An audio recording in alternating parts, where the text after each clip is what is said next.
Hola a todos. Antes de comenzar con esta fascinante historia, no olviden darle like al video, suscribirse al canal y activar la campanita para no perderse ningún capítulo de esta serie escalofriante. Si les gusta el contenido, compártanlo con sus amigos. Comencemos. Los días antes del silencio. El sol de enero caía implacable sobre las calles empedradas de Tijuca, uno de los barrios más tradicionales de Río de Janeiro. Era uno de esos días en que el calor del verano brasileño parecía derretir hasta los pensamientos, y en el apartamento 502 del edificio Mariposa, Priscila Mendonca caminaba descalza sobre el piso de madera, sus pasos resonando suavemente en el silencio de la tarde. A sus 29 años, Priscila había construido una vida que, desde fuera, parecía perfectamente estructurada. Las paredes de su sala estaban decoradas con diplomas y certificados que atestiguaban su dedicación a la psicología infantil. Sobre su escritorio, perfectamente organizado, descansaban expedientes de los niños que atendían la fundación donde trabajaba, cada uno con notas meticulosamente escritas con su letra pulcra y redonda. Casos difíciles, murmuró para sí misma mientras pasaba los dedos sobre las carpetas. Cada uno de esos expedientes representaba una historia de dolor, de abandono, de esperanza. Niños de las favelas más pobres de Río, pequeños que habían visto demasiado para su edad, almas jóvenes que encontraban en Priscila no solo una terapeuta, sino también un faro de esperanza. El teléfono sonó, rompiendo la quietud del apartamento. Era la tercera llamada del día de su hermano Miguel. La pantalla brilló con su foto, el famoso luchador, ídolo de las MMA, sonriendo después de una victoria. Priscila dejó escapar un suspiro antes de contestar. ¿PRI? ¿Cómo estás, hermana? La voz de Miguel sonaba distante desde Las Vegas, pero la preocupación en su tono era palpable. Estoy bien, Miguel. Solo cansada, respondió ella, acercándose a la ventana. Desde allí podía ver el movimiento de la calle, madres recogiendo a sus hijos de la escuela, vendedores ambulantes pregonando sus mercancías, la vida normal de Tijuca desarrollándose bajo el sol de la tarde. ¿Tomaste tus medicamentos hoy? ¿Has estado comiendo bien? La preocupación de su hermano, aunque nacida del amor, a veces la sofocaba. Priscila miró hacia el botiquín del baño, donde una colección de frascos de antidepresivos se alineaba como pequeños soldados. Sí, todo en orden. El nuevo medicamento está ayudando. Doctor Santos dice que estamos progresando. ¿Segura? Puedo tomar el próximo vuelo si me necesitas. Cancelar la pelea no sería. No seas tonto, lo interrumpió ella con firmeza. Tienes el campeonato en 2 meses. Estoy bien, de verdad. En el apartamento vecino, la detective Carmen Oliveira escuchaba la conversación sin querer a través de las delgadas paredes. Después de 20 años en la policía, sus instintos raramente se equivocaban, y algo en la voz de su vecina la inquietaba. Carmen había visto demasiadas tragedias comenzar con señales sutiles como «estás». Mientras tanto, Priscila terminó la llamada y se acercó a su diario, un cuaderno de cuero marrón que guardaba sus pensamientos más oscuros. Con mano temblorosa, escribió: «La oscuridad está regresando. Las voces son más fuertes cada día. ¿Cuánto tiempo más podré fingir que todo está bien?». El sol comenzaba a ponerse, pintando el cielo de Río con tonos de naranja y púrpura. Desde la calle llegaba el sonido de niños jugando fútbol, sus risas mezclándose con el ladrido de los perros y el rumor distante del tráfico. Priscila se preparó una taza de té de manzanilla, su ritual nocturno, mientras revisaba las notas del caso que más la perturbaba últimamente. Joao, un niño de 10 años de la favela Rosina, había desaparecido hace 3 semanas. La policía lo había clasificado como otro caso de fuga, tan común en las favelas, pero algo en la historia no cuadraba. Sus notas sobre el caso estaban llenas de detalles inquietantes, conexiones que nadie más parecía ver. Doña Rosa, la anciana del 501, tocó su puerta con la excusa de pedir azúcar. En realidad, venía a hacer su chequeo diario, una rutina que había establecido desde que notó los episodios depresivos de su joven vecina. «Estás pálida, querida», observó la anciana, sus ojos arrugados llenos de preocupación maternal. «¿Has estado comiendo bien?» «Estoy bien, doña Rosa», sonrió Priscila, una sonrisa que no llegaba a sus ojos. «Solo cansada por el trabajo». Después de que la anciana se fue, Priscila revisó su reserva de medicamentos. Quedaban pocas pastillas. Tendría que ir a la farmacia pronto. El pensamiento la inquietó. Últimamente, salir del apartamento se había vuelto cada vez más difícil. La noche cayó sobre Río de Janeiro, y con ella, la oscuridad en la mente de Priscila se hizo más densa. Se acostó en su cama, mirando el techo donde había pegado estrellas fluorescentes, un recordatorio de tiempos más felices cuando ella y Miguel soñaban con tocar el cielo. En la oscuridad, sus pensamientos vagaron hacia los niños que atendía, hacia Joao y los otros casos sin resolver, hacia las conexiones que comenzaba a ver. Había algo más grande ocurriendo, algo que la asustaba pero que no podía ignorar. Mañana, susurró para sí misma. Mañana iré a la farmacia y luego seguiré investigando. Lo que Priscila no sabía era que ese mañana marcaría el comienzo de un misterio que consumiría a todos los que la conocían, una ausencia que se convertiría en leyenda, un silencio que gritaría más fuerte que cualquier palabra. El reloj marcó las 11 de la noche. En su apartamento, Carmen Oliveira escuchó el suave llanto de su vecina a través de las paredes, un sonido que la perseguiría en los meses por venir. La detective hizo una nota mental para hablar con ella al día siguiente, una conversación que nunca llegaría a tener. La noche abrazó la ciudad, mientras el destino tejía sus hilos invisibles, preparando el escenario para una desaparición que sacudiría a Río de Janeiro y cambiaría para siempre las vidas de todos los involucrados. El último día. El 9 de enero amaneció con un cielo gris plomizo sobre Río de Janeiro, como si la propia naturaleza presintiera lo que estaba por venir. La humedad se pegaba a las ventanas del edificio Mariposa, creando pequeñas gotas que se deslizaban lentamente, como lágrimas anticipadas. Priscila despertó antes del amanecer, después de una noche agitada por pesadillas que no podía recordar completamente. Su cabello negro estaba revuelto sobre la almohada, y las sábanas mostraban señales de una noche inquieta. Las estrellas fluorescentes en el techo habían perdido su brillo, igual que sus esperanzas de encontrar paz en el sueño. Con movimientos mecánicos, casi rituales, se levantó y caminó hacia el baño. El espejo le devolvió una mirada que apenas reconocía, ojos hundidos, piel pálida, una sombra de la mujer vibrante que alguna vez había sido. Con manos temblorosas, abrió el botiquín de medicamentos y contó las pastillas restantes. Solo quedaban 3. No es suficiente, murmuró para sí misma, su voz apenas un susurro en el silencio de la mañana.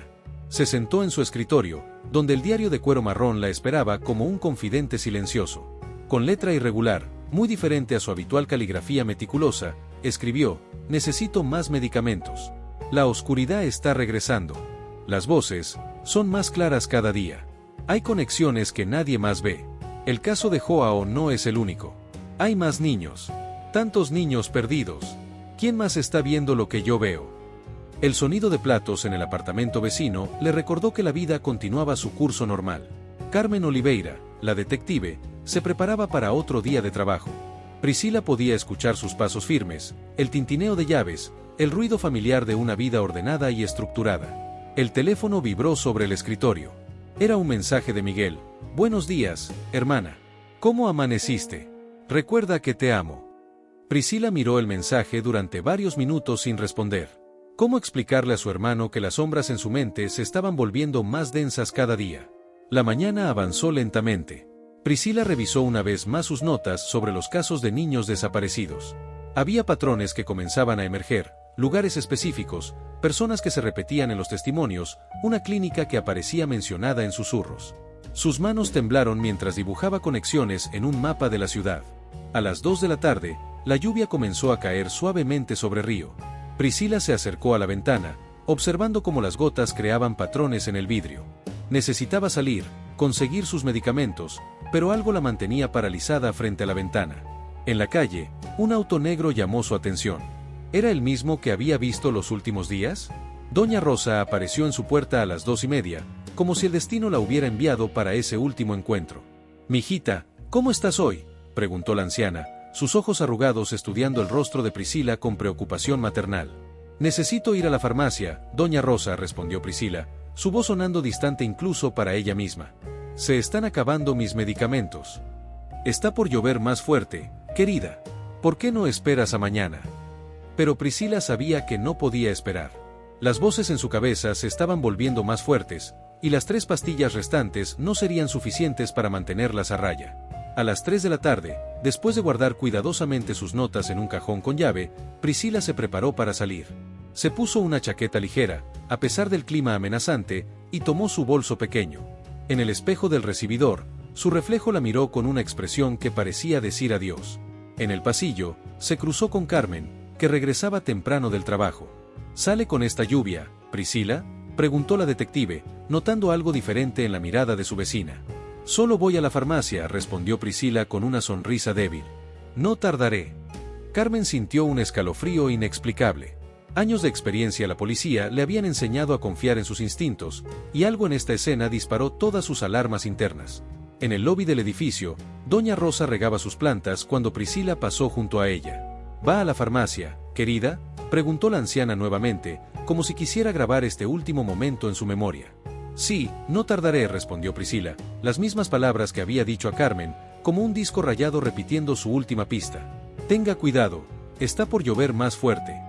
Priscila salió del edificio Mariposa a las 3:05 de la tarde. Las cámaras de seguridad la captaron caminando hacia la esquina, su figura solitaria difuminándose bajo la lluvia que comenzaba a intensificarse. El auto negro que había estado estacionado durante días arrancó suavemente, siguiendo su camino. Fue la última vez que alguien la vio. En su apartamento, el diario quedó abierto sobre el escritorio, sus últimas palabras como un grito silencioso: hay algo más grande aquí. Algo que no puedo ignorar. Si algo me sucede, la verdad está en las conexiones. Siempre ha estado ahí, para quien supiera ver. La lluvia se intensificó sobre Río de Janeiro, lavando las calles de Tijuca, borrando huellas, arrastrando secretos hacia las alcantarillas de la ciudad. En el edificio Mariposa, el tiempo pareció detenerse, marcando el inicio de un misterio que consumiría a todos los que conocían a Priscila Mendonca, la psicóloga que vio demasiado y desapareció en una tarde lluviosa de enero. Las primeras 48 horas. El golpeteo rítmico de los puños contra el saco de boxeo resonaba en el gimnasio de Las Vegas. Miguel Mendonca, conocido en el mundo de las MMA por su ferocidad en el octágono, entrenaba con la intensidad de quien busca la perfección en cada movimiento. El sudor corría por su rostro mientras se preparaba para el campeonato que podría definir su carrera. El sonido estridente de su celular cortó el aire como una navaja. Era medianoche en Las Vegas, lo que significaba que en Río de Janeiro el sol ya había salido.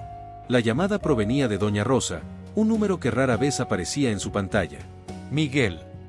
La voz de la anciana temblaba. Priscila no ha regresado. El mundo se detuvo. El sonido del gimnasio se desvaneció en un zumbido distante. Las palabras de doña Rosa flotaban en el aire como fragmentos de una pesadilla. Salió ayer a las 3 de la tarde, dijo que iba a la farmacia, pensamos que quizás había ido a visitar a alguien, pero no responde su teléfono. Carmen, la detective, ya contactó a la policía. Miguel sintió que el piso se movía bajo sus pies. Su entrenador, notando su palidez, se acercó preocupado.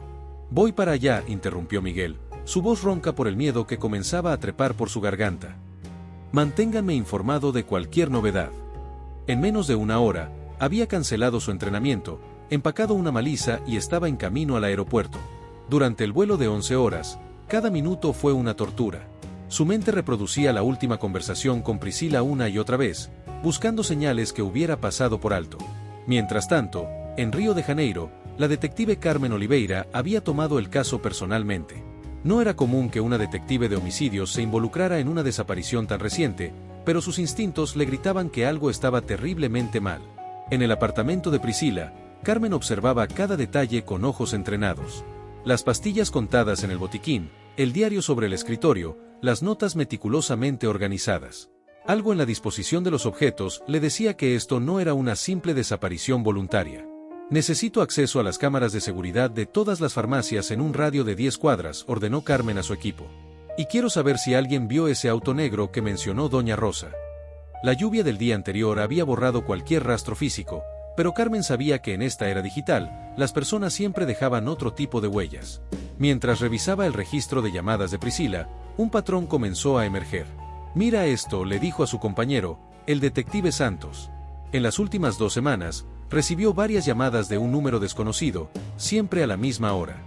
A media tarde, cuando Miguel finalmente aterrizó en Río, Carmen había descubierto algo más inquietante.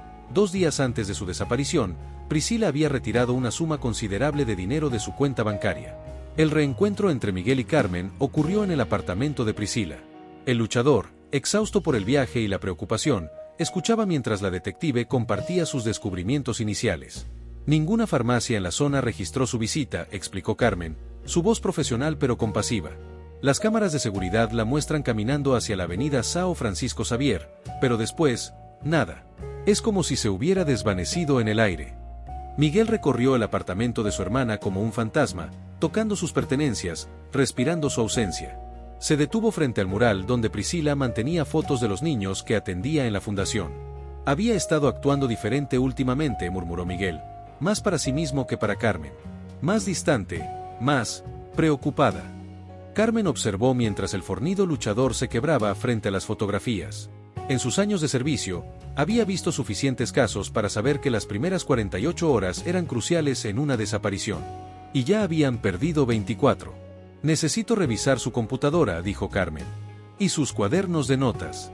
Cualquier cosa que pueda indicarnos qué estaba pasando en su vida. Miguel asintió, pero algo en la esquina del escritorio llamó su atención. Era una factura de una cafetería, con una nota garabateada en el reverso: Clínica Sao Paulo, investigar conexión.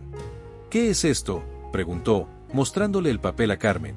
La detective tomó la factura, sus ojos entrenados estudiando la caligrafía nerviosa. No lo sé, pero voy a averiguarlo. ¿Tu hermana mencionó algo sobre una clínica? No, respondió Miguel, y el peso de todo lo que no sabía sobre la vida de su hermana comenzó a aplastarlo. Ella, había tantas cosas que no me decía. Mientras la noche caía sobre Río de Janeiro, el equipo de Carmen estableció un centro de operaciones en la sala de Priscila. Los teléfonos sonaban constantemente, reportes llegaban, pistas se investigaban y descartaban. Miguel, sentado en la cama de su hermana, sostenía una fotografía de ambos en tiempos más felices. En ella, Priscila sonreía a la cámara, sus ojos brillantes y vivos, tan diferentes de la última vez que la vio. Te voy a encontrar, Perry, susurró a la fotografía. No importa lo que pase, te voy a encontrar. En su escritorio, Carmen revisaba las últimas transacciones bancarias de Priscila cuando algo llamó su atención. Además del retiro de dinero, había una transferencia pequeña pero regular a una cuenta desconocida, cada mes durante el último año. Miguel, llamó Carmen, su voz tensa por el descubrimiento. ¿Sabes si tu hermana estaba pagando algún tratamiento? El luchador negó con la cabeza, y otra pieza del rompecabezas se sumó al misterio. Mientras la noche avanzaba, la ausencia de Priscila parecía crecer, llenando cada rincón del apartamento con preguntas sin respuesta. Las primeras 48 horas se acercaban a su fin, y con cada minuto que pasaba, la posibilidad de encontrar a Priscila disminuía. Pero tanto Carmen como Miguel sabían que esto era solo el comienzo. La verdadera investigación apenas comenzaba, y los secretos que descubrirían cambiarían sus vidas para siempre. Sombras del pasado. La madrugada encontró a Miguel sentado en el suelo del apartamento de su hermana, rodeado de diarios y cuadernos. Sus ojos, enrojecidos por el cansancio y las lágrimas contenidas, recorrían página tras página de la vida secreta de Priscila. Carmen había insistido en que descansara, pero el sueño era un lujo que no podía permitirse. Querido diario, leyó en voz baja, la letra de su hermana temblando las páginas más recientes, hay algo más grande aquí. Los niños no solo desaparecen, los hacen desaparecer. La clínica, hay una conexión que nadie quiere ver. Sus dedos se detuvieron en una entrada de 3 semanas atrás. Hoy Joao me contó algo perturbador. Antes de desaparecer, su amigo mencionó una clínica donde llevaban a los niños de la favela para tratamientos especiales. Nadie hace preguntas porque ofrecen los servicios gratis. Pero algunos niños nunca regresan. La policía no investiga, dicen que son solo más casos de fuga. Pero yo sé que hay algo más. El mismo patrón se repite en otros barrios. Carmen entró al apartamento con café fresco y una carpeta gruesa bajo el brazo. El amanecer comenzaba a filtrarse por las ventanas, pintando las paredes de un rosa pálido que contrastaba con la oscuridad de sus descubrimientos. Encontré algo, dijo la detective, sentándose junto a Miguel. La clínica que mencionaba Priscila. No aparece en ningún registro oficial, pero existe. Extendió sobre la mesa fotografías tomadas con lente telescópica, un edificio gris y deteriorado en las afueras de la ciudad, con un letrero apenas visible que rezaba Clínica Sao Paulo, Servicios Comunitarios. ¿Cómo? Comenzó Miguel. Contactos, interrumpió Carmen. Expacientes que hablan en susurros. Nadie quiere dar la cara. Tienen miedo. Miguel se levantó y comenzó a caminar por el apartamento, sus músculos tensos como cuerdas de acero. ¿Por qué Priscila nunca me habló de esto? Tal vez para protegerte, sugirió Carmen, observando cómo el luchador luchaba con su frustración. O quizás porque sabía lo peligroso que era. En ese momento, Doña Rosa tocó la puerta. La anciana traía una caja que había estado guardando durante años. Priscila me pidió que la guardara hace 6 meses, explicó, sus manos arrugadas temblando mientras la entregaba. Dijo que si alguna vez le pasaba algo, debía dársela a su hermano. Dentro de la caja, encontraron más diarios, estos más antiguos, y una carpeta llena de recortes de periódicos sobre desapariciones de niños en los últimos 5 años. Cada recorte estaba conectado con hilos rojos en un mapa de la ciudad, formando un patrón escalofriante. Mira esto, señaló Carmen, sacando una fotografía vieja. En ella, un grupo de médicos posaba frente a lo que parecía ser la misma clínica, pero 20 años atrás. Algunos de estos hombres ahora ocupan posiciones importantes en la ciudad. Miguel reconoció algunos rostros de las noticias: políticos, empresarios, figuras respetadas de la sociedad carioca. No puede ser. Tu hermana estaba investigando una red, dijo Carmen, su voz bajando a un susurro a pesar de estar solos. Una red que lleva décadas operando. Continuaron revisando los documentos hasta que encontraron algo que hizo que Miguel se congelara: una serie de recibos de pagos mensuales a un psiquiatra no registrado en el Consejo Médico. Dr. Roberto Santos, leyó Carmen. No aparece en ningún registro oficial, pero tu hermana le pagaba regularmente. Ella me dijo que estaba viendo al Dr. Santos, murmuró Miguel, la culpa corroyéndolo por dentro. Nunca pregunté más detalles. Confié en que estaba recibiendo ayuda profesional. Carmen sacó su teléfono y comenzó a hacer llamadas. Cada nueva pieza de información abría más preguntas. Los diarios más antiguos de Priscila revelaban una progresión inquietante, desde notas sobre sus pacientes infantiles hasta teorías elaboradas sobre una conspiración que involucraba tráfico de personas. Tu hermana no estaba delirando, dijo Carmen después de horas de investigación. Estaba conectando puntos que nadie más se atrevía a ver. En ese momento, el teléfono de Miguel vibró. Un mensaje de un número desconocido: si quieres saber la verdad sobre tu hermana, ve solo al muelle 23 esta noche. Carmen interceptó el teléfono antes de que Miguel pudiera responder. Es una trampa, advirtió. Pero podemos usarla a nuestro favor. La detective comenzó a organizar un operativo, pero Miguel apenas escuchaba. Sus ojos estaban fijos en una de las últimas entradas del diario de Priscila. Si estás leyendo esto, Miguel, significa que descubrí algo que no debía. No confíes en nadie. La clínica es solo la punta del iceberg. Hay nombres, fechas, lugares, todo está en el lugar que solo tú conoces. ¿Recuerdas dónde escondíamos nuestros tesoros de niños? Miguel se levantó de golpe, una memoria de infancia golpeándolo como una ola. El árbol hueco, susurró. En el parque donde jugábamos de niños. Carmen lo miró, reconociendo la urgencia en su voz. Vamos, dijo, comprendiendo que cada minuto contaba. Pero primero necesitamos refuerzos. Si tu hermana descubrió lo que creo que descubrió, no somos los únicos que estarán buscando esas pruebas. Mientras salían del apartamento, Miguel miró una última vez el escritorio de su hermana. Entre todos los documentos y pistas, una simple nota destacaba: a veces la verdad más oscura se esconde a plena vista. La investigación había dado un giro dramático. Lo que comenzó como la búsqueda de una mujer desaparecida se estaba convirtiendo en algo mucho más grande y siniestro. Y en algún lugar de Río de Janeiro, los secretos que Priscila había descubierto amenazaban con destruir las vidas de todos los involucrados. La red se expande. El Parque Tijuca se veía diferente bajo la luz del amanecer, sus sombras alargadas ocultando secretos de décadas. Miguel y Carmen llegaron cuando las primeras luces del día comenzaban a filtrar entre las hojas de los árboles centenarios.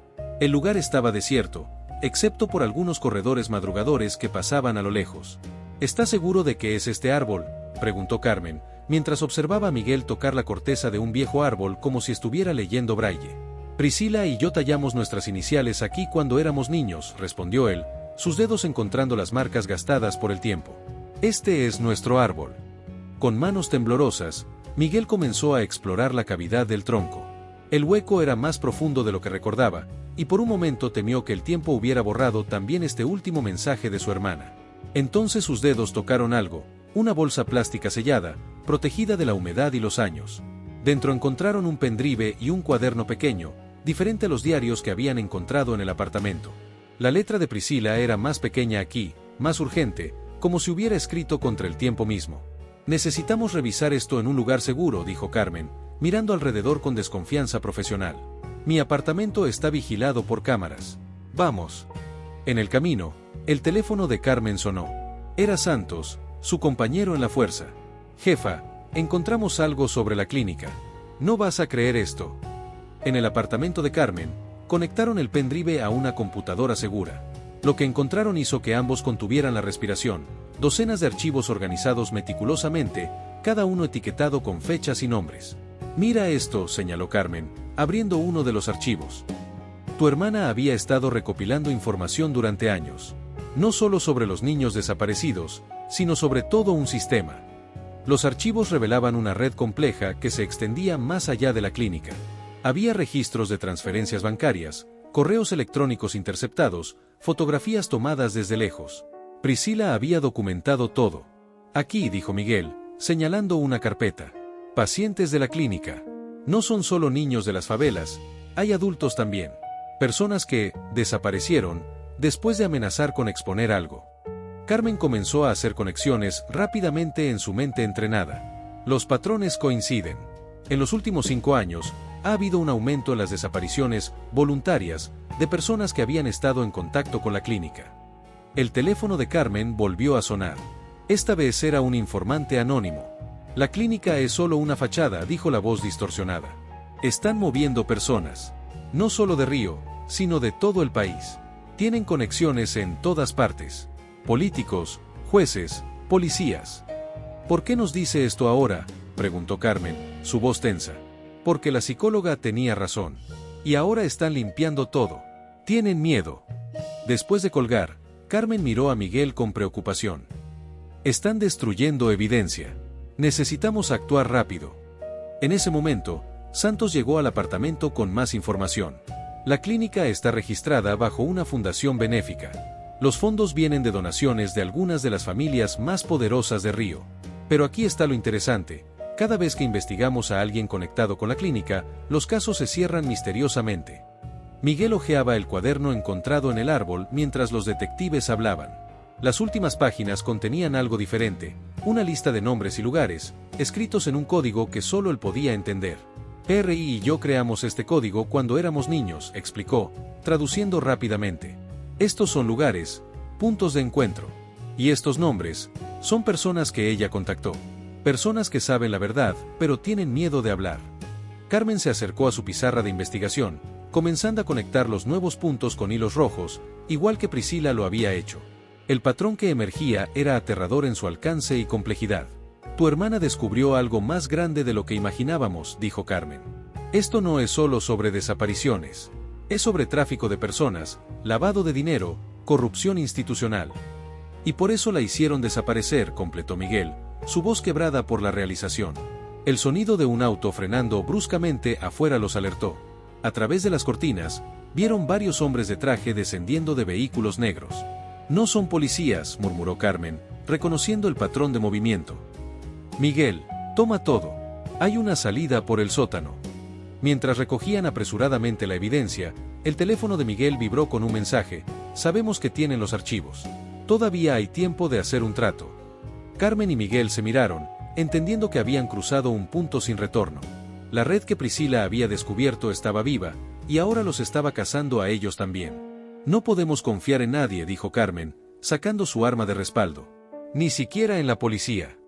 ¿Cuál es el plan?, preguntó Miguel, mientras escuchaban pasos en las escaleras. Encontrar a tu hermana, respondió Carmen, dirigiéndose hacia la salida de emergencia. Y exponer todo esto, no importa el costo. Mientras escapaban por el sótano del edificio, ambos sabían que estaban entrando en un territorio del que quizás no podrían regresar. La red se expandía como una telaraña oscura sobre Río de Janeiro, y ellos acababan de convertirse en sus nuevos objetivos. El sol de la mañana iluminaba la ciudad, ignorante de los secretos que se desarrollaban en sus sombras. En algún lugar, Priscila seguía esperando ser encontrada, y el tiempo se agotaba para todos. El punto de quiebre. Las luces de neón de un motel de carretera parpadeaban intermitentemente, proyectando sombras inquietas sobre las paredes del cuarto donde Carmen y Miguel habían encontrado refugio temporal. Hacía 12 horas que habían huido del apartamento de Carmen, y la ciudad entera parecía haberse convertido en un laberinto hostil. No podemos quedarnos mucho tiempo, dijo Carmen, mientras revisaba por enésima vez los archivos del pendrive en una laptop prestada. Tienen ojos en todas partes. Miguel, sentado en el borde de la cama desgastada, sostenía su teléfono apagado, tentado de encenderlo para ver si había noticias. Como si leyera sus pensamientos, Carmen añadió, los teléfonos son rastreables. No podemos arriesgarnos. El sonido de un auto pasando lentamente por fuera los hizo contener la respiración. Pero era solo otro viajero nocturno, ajeno al drama que se desarrollaba en la habitación 23. Mira esto, dijo Carmen de repente, su voz tensa por el descubrimiento. En la pantalla, un documento escaneado mostraba registros de la clínica. Hay un patrón en las fechas de ingreso. Cada 3 meses, grupos grandes de pacientes son transferidos a otras instalaciones. Pero no hay registros de a dónde. El silencio fue interrumpido por golpes en la puerta. Ambos se congelaron, pero la voz familiar de Santos los tranquilizó. Soy yo, susurró su compañero. Tengo información. Carmen abrió la puerta con cautela, su mano cerca del arma. Santos entró rápidamente, su rostro marcado por la preocupación y el cansancio. Un ex empleado de la clínica se contactó conmigo, dijo sin preámbulos. Alguien que trabajó allí hace 6 meses. Dice que tu hermana, miró a Miguel, había estado investigando la desaparición de uno de sus pacientes infantiles. Un niño llamado Joao. Lo sabemos, respondió Miguel. Está en sus notas. Lo que no sabemos, continuó Santos, es que Joao no fue el primer niño que desapareció después de visitar la clínica. Ha estado sucediendo durante años. Tu hermana empezó a hacer preguntas, a conectar casos. Descubrió algo que involucraba a personas muy poderosas. Carmen se acercó a la ventana, observando la noche a través de las persianas rotas. ¿Qué más dijo el informante? La clínica es parte de una red internacional. Los pacientes son transportados fuera del país. Tienen conexiones en todas partes: policía, política, sistema judicial. Tu hermana estaba armando el rompecabezas completo. En ese momento, un sobremanila se deslizó por debajo de la puerta. Miguel se movió rápidamente para recogerlo, mientras Carmen y Santos desenfundaban sus armas. Dentro del sobre había un diario. El último diario de Priscila, con manchas que parecían sangre en las esquinas. Es su letra, confirmó Miguel, su voz temblando.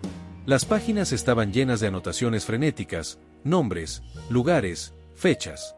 En la última entrada, con letra temblorosa, Priscila había escrito: si estás leyendo esto, probablemente ya es tarde para mí.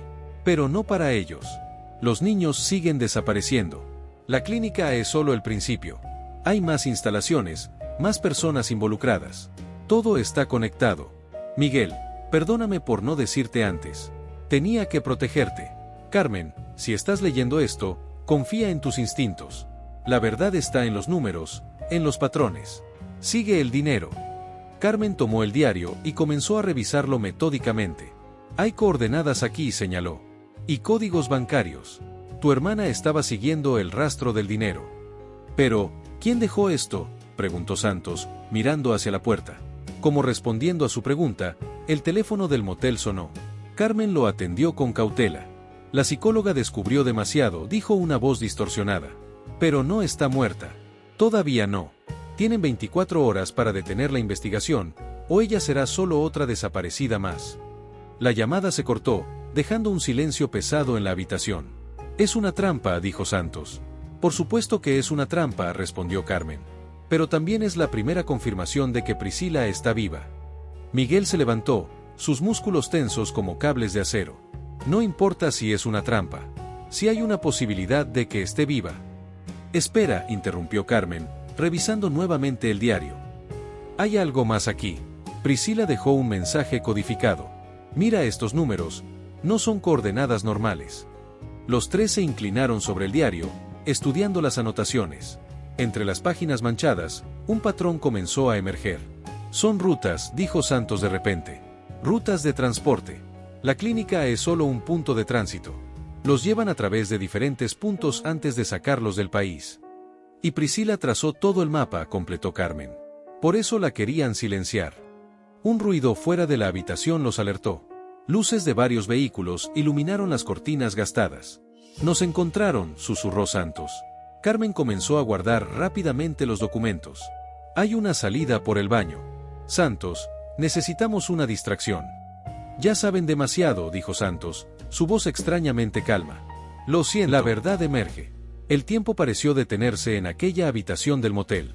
Santos mantenía su arma firme, apuntando alternativamente a Carmen y Miguel, mientras las luces de los vehículos afuera dibujaban sombras danzantes en las paredes. ¿Cuánto tiempo?, preguntó Carmen, su voz fría como el acero. ¿Cuánto tiempo has estado trabajando para ellos?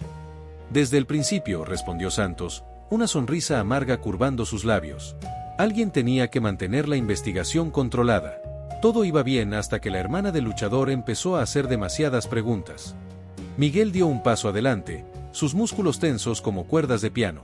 ¿Dónde está Priscila? Viva, por ahora, respondió Santos. Aunque no por mucho tiempo si no cooperan. El sonido de pasos en el corredor se intensificó. Carmen, con años de experiencia en situaciones críticas, notó que Santos miraba constantemente hacia la puerta, esperando refuerzos. La clínica no es solo una fachada para tráfico de personas, ¿verdad?, continuó Carmen, ganando tiempo. Es algo más grande. No tienen idea, rió Santos amargamente. Los niños son solo el principio. Hay gobiernos involucrados, corporaciones. Es un negocio multimillonario. Mientras Santos hablaba, Miguel notó algo en el espejo del baño, una sombra moviéndose por la ventana trasera. Carmen también lo había visto, y continuó distrayendo a Santos. Por eso los expedientes médicos, dijo ella. La clínica proporciona documentación falsa para el transporte. Documentación legal, corrigió Santos. Todo perfectamente legal en papel. Transferencias médicas, adopciones internacionales, todo con sellos oficiales. En ese momento, la ventana del baño explotó hacia adentro. Doña Rosa, la anciana vecina de Priscila, apareció empuñando un arma con la precisión de quien ha pasado años en el servicio. Policía Federal, anunció la anciana, su disfraz de vecina amable completamente olvidado. Baja el arma, Santos. El momento de distracción fue todo lo que Carmen necesitaba. En un movimiento fluido, desarmó a Santos mientras Miguel lo inmovilizaba con una llave de lucha. ¿Sorprendido?, preguntó doña Rosa, revelando una placa federal. He estado investigando esta red durante 5 años. Priscila no fue la primera en descubrirla, pero fue la que llegó más lejos. Mientras esposaban a Santos, más agentes federales entraron en la habitación. Lo que parecían vehículos de los criminales eran en realidad parte de un operativo federal que llevaba meses en preparación. Priscila se acercó a mí hace 6 meses, explicó doña Rosa. Había conectado los puntos que llevábamos años tratando de unir. Pero necesitábamos pruebas sólidas. Por eso desapareció, realizó Carmen. No la secuestraron, ella se ocultó. Parcialmente cierto, respondió doña Rosa. Se suponía que entraría en el programa de protección de testigos, pero algo salió mal. Alguien filtró la información. Santos, desde el suelo, rió con amargura. Llegan tarde. El traslado está programado para esta noche. En 2 horas, todos los rastros habrán desaparecido. Miguel agarró a Santos por el cuello. ¿Dónde? El puerto, intervino doña Rosa, consultando su teléfono. Nuestros informantes confirman actividad inusual en el Muelle 23. El mismo lugar donde querían que fuera solo, Miguel. Carmen ya estaba en movimiento, organizando el operativo con los agentes federales. Tenemos que movernos ahora. Si es como los otros traslados, usarán contenedores refrigerados marcados como suministros médicos. Hay algo más, añadió doña Rosa, mostrando documentos en su tablet. La clínica es solo una de 6 instalaciones similares en Sudamérica. Forman parte de una red internacional que se hace pasar por una organización de ayuda humanitaria. Los siguientes minutos fueron un torbellino de actividad. Mientras los vehículos policiales se dirigían al puerto, doña Rosa compartió más detalles de la investigación. Tu hermana, dijo mirando a Miguel, descubrió el patrón en los registros financieros. Cada paciente generaba transferencias a múltiples cuentas offshore. No solo vendían personas, lavaban dinero del narcotráfico internacional. El puerto de Río apareció frente a ellos, sus luces brillando contra el cielo nocturno. Docenas de contenedores se alineaban como gigantes metálicos, ocultando sus secretos en la oscuridad. Allí, señaló Carmen, notando movimientos cerca de un contenedor refrigerado. Equipo médico moviéndose a esta hora, demasiado sospechoso. El operativo se desplegó con precisión militar. Mientras los agentes rodeaban el área, Miguel notó algo que le heló la sangre. Entre el personal médico que cargaba camillas cubiertas hacia el contenedor, reconoció al doctor Santos, el supuesto psiquiatra de Priscila. Es una fachada completa, murmuró Carmen. Médicos, enfermeras, ambulancias, todo para parecer transferencias médicas legítimas. La orden de intervención llegó como un trueno en la noche. El caos se desató en segundos. Disparos iluminaron la oscuridad mientras los criminales intentaban huir. Miguel, ignorando los gritos de Carmen, corrió hacia el contenedor. Dentro, encontró lo que más temía, camillas con personas sedadas, listas para ser transportadas. Y en la última camilla, con marcas de agujas en los brazos pero consciente, estaba Priscila. Sabía que vendrías, susurró ella, sus ojos enfocándose lentamente en su hermano. Dejé todas las pistas que pude. El operativo fue un éxito rotundo. Más de 30 personas fueron rescatadas esa noche. La documentación encontrada en el lugar implicaba a políticos, jueces y empresarios de alto nivel. La red, que había operado con impunidad durante años, finalmente quedaba expuesta. Mientras los paramédicos atendían a Priscila, ella insistió en hacer una declaración. No son solo niños de las favelas, dijo, su voz débil pero determinada. Son personas de todas partes. Algunos buscando tratamiento médico, otros escapando de la pobreza. Les prometen una vida mejor, tratamientos gratuitos, pero una vez que entran en el sistema, desaparecen. La verdad, en toda su terrible magnitud, finalmente emergía. La Clínica São Paulo era solo la punta del iceberg de una operación internacional que había funcionado durante décadas, aprovechándose de los más vulnerables bajo la fachada de ayuda humanitaria. El amanecer encontró a los hermanos Mendonca abrazados, mientras Carmen y Doña Rosa coordinaban las detenciones que se extenderían por días. La pesadilla había terminado, pero sus efectos reverberarían por años en la sociedad brasileña. La verdad había emergido de las sombras, y nada volvería a ser igual. Ecos del silencio. Un año después del operativo en el puerto, la sala del Tribunal Supremo de Río de Janeiro estaba repleta. Era el último día del juicio más grande en la historia reciente de Brasil. En el banquillo de los testigos, Priscila Mendonca, ya recuperada aunque con cicatrices invisibles, terminaba su testimonio. No era solo una red de tráfico, declaró, su voz firme resonando en la sala silenciosa. Era un sistema completo que se aprovechaba de los más vulnerables. Usaban la desesperación de las personas, sus necesidades médicas, sus sueños de una vida mejor.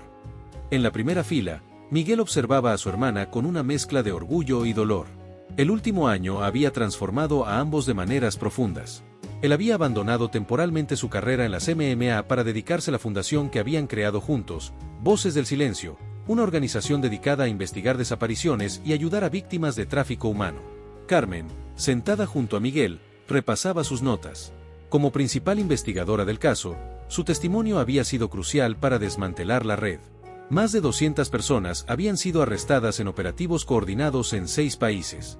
La Operación Fachada, como la habían llamado los medios, había expuesto una conspiración que se extendía por décadas. La clínica era solo el comienzo, continuó Priscila. Cuando empecé a investigar la desaparición de João, no imaginaba la magnitud de lo que encontraría. Cada documento falso, cada transferencia bancaria, cada expediente médico contaba la historia de una vida robada. En la sala de evidencias del tribunal, los diarios de Priscila ocupaban un lugar central. Sus anotaciones meticulosas, combinadas con la investigación federal de Doña Rosa y el trabajo detectivesco de Carmen, habían construido un caso imposible de ignorar. ¿Cómo descubrió la conexión con las autoridades?, preguntó el fiscal. Fue un patrón, respondió Priscila. Cada vez que alguien intentaba investigar las desapariciones, los casos se cerraban misteriosamente. Los registros desaparecían. Las denuncias se perdían en el sistema. Era demasiado perfecto para ser coincidencia. Después del testimonio, en los escalones del tribunal, los periodistas se aglomeraban buscando declaraciones. Miguel protegió a su hermana mientras Carmen manejaba a la prensa. La investigación continúa, declaró la detective, ahora promovida a jefa de una unidad especial contra el tráfico de personas. Esto no termina con los arrestos. Estamos reconstruyendo vidas, reuniendo familias, asegurando que esto no vuelva a suceder. En el auto, camino a la fundación, Priscila finalmente se permitió relajarse. ¿Sabes qué es lo más difícil?, dijo a Miguel. Los que todavía no hemos encontrado. Hay tantas familias esperando respuestas. La Fundación Voces del Silencio se había convertido en un faro de esperanza. Ocupaba un edificio moderno en Tijuca, irónicamente a pocas cuadras de donde solía estar la clínica. En sus pasillos, psicólogos, investigadores y abogados trabajaban incansablemente para resolver casos de desapariciones. Doña Rosa, quien había mantenido su posición en la Policía Federal, era una visitante frecuente. Su experiencia y contactos seguían siendo invaluables para las investigaciones en curso. A veces me pregunto, dijo Priscila esa tarde, mientras revisaba nuevos casos en su oficina, ¿cuántas otras redes como esta existen? ¿Cuántas personas siguen desapareciendo en silencio? Carmen, quien se había unido a ellos después de su conferencia de prensa, respondió, por eso nuestro trabajo no termina. Cada caso resuelto nos acerca más a la verdad. En la pared de la oficina de Priscila, un mural mostraba las fotos de las personas rescatadas. João, el niño cuya desaparición había iniciado todo, sonreía en una foto reciente con su familia reunida. Junto a las fotos, un mapa marcaba los puntos donde la red había operado, ahora convertidos en centros de ayuda y recuperación. La semana pasada, comentó Miguel, recibimos 3 casos nuevos. Diferentes ciudades, mismo patrón. Alguien está intentando reconstruir la red. No lo permitiremos, respondió Priscila con determinación. Esta vez estamos preparados. Esta vez no están solos. El sol comenzaba a ponerse sobre Río de Janeiro, pintando el cielo de naranja y púrpura. En la oficina, el equipo se reunía para revisar los nuevos casos. La lucha continuaba, pero algo había cambiado fundamentalmente. el silencio ya no era una sentencia de muerte. «¿Sabes que es diferente ahora?», dijo Priscila, mirando por la ventana hacia la ciudad que había intentado tragarla. «La gente está hablando. Las víctimas están encontrando su voz. El miedo está perdiendo su poder». En su escritorio, un nuevo diario esperaba. Ya no era un registro de secretos oscuros, sino una crónica de esperanza. Cada página contaba la historia de alguien encontrado, de una familia reunida, de justicia alcanzada. Tal vez algunos misterios nunca se resuelvan completamente, reflexionó Carmen, preparándose para partir. Pero cada verdad que descubrimos ilumina el camino para otros. Miguel puso una mano sobre el hombro de su hermana. ¿Lista para otro día? Priscila asintió, tomando un nuevo expediente. Siempre. Mientras haya alguien perdido en el silencio, seguiremos buscando.